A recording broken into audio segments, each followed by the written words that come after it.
إذا بيوم شفت لاعب الوسط دا يلعب جناح فأنت مو غلطان، هي الطوبة دا تتغير. تعال أسولف لك شغلات خبلتني. طبعا من رخصة ملخص استخدمنا الكرسي اللي ننتجي عليه لان هاي الفكرة عجبتني بصراحة. شوف صديقي، ب 2002 اكو مدرب بالمكسيك اسمه فولبيانا، هذا ايش سوى؟ قال لك من راح يلعبون علي بضغط عالي، انا راح انزل لاعب الارتكاز مالتي هو اللي ياخذ الكرة من حارس المرمى واطلع من الضغط بهالطريقة.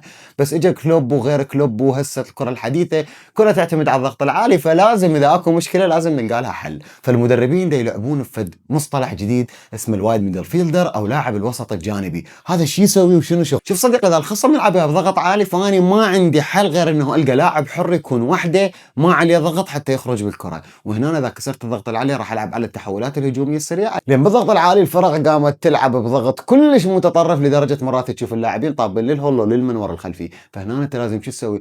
يا اما عندك حل اول اللي هو على طريقه الكاتاناتشو الايطاليه، انا اشوت الطوبه بطريقه الليبرو القديم. مدربين هالوقت لقوا حل لهذا الموضوع وخلوا لاعب وسط اللي هو يا اما رقم 8 يا اما رقم 10 هو راح يكون لاعب الوسط الجانبي او الوايد ميدل فيلدر اللي راح يروح من وسط الملعب الى خط التماس حتى يسحب ويا لاعبين، يا اما يكون هو لاعب حر يا اما راح يسحب واحد من المدافعين يوقع بهذا الفخ، وهنا راح يلعب كره عموديه طوليه الشكل هجمه مرتده على الخصم. زين قبل ان اعفك بدون امثله، فارق هنا يوجه قلوب الدفاع انه يروحون على الطرف وينتظرهم هناك منو؟ برونو فرنانديز اللي راح يتحول من لاعب وسط الى لاعب وسط جانبي حتى يربط ويا الجناح او يربط بالعمق مع راس الحربه. نفس الطريقه راح تشوف برونو فرنانديز هنا دا يتجه من الوسط الى الخط الجانبي حتى يربط مع جناح نادي مانشستر يونايتد، وبهالطريقه قدر يطلع من الضغط ونفس الوقت يشكل تحول هجومي سريع ممكن يؤدي الى هجمه مرتده. هانز قال لك انا راح اخلي شويه بهارات على الموضوع وما راح اربط مباشره من قلوب الدفاع او من الرايت باك او الظهير الايمن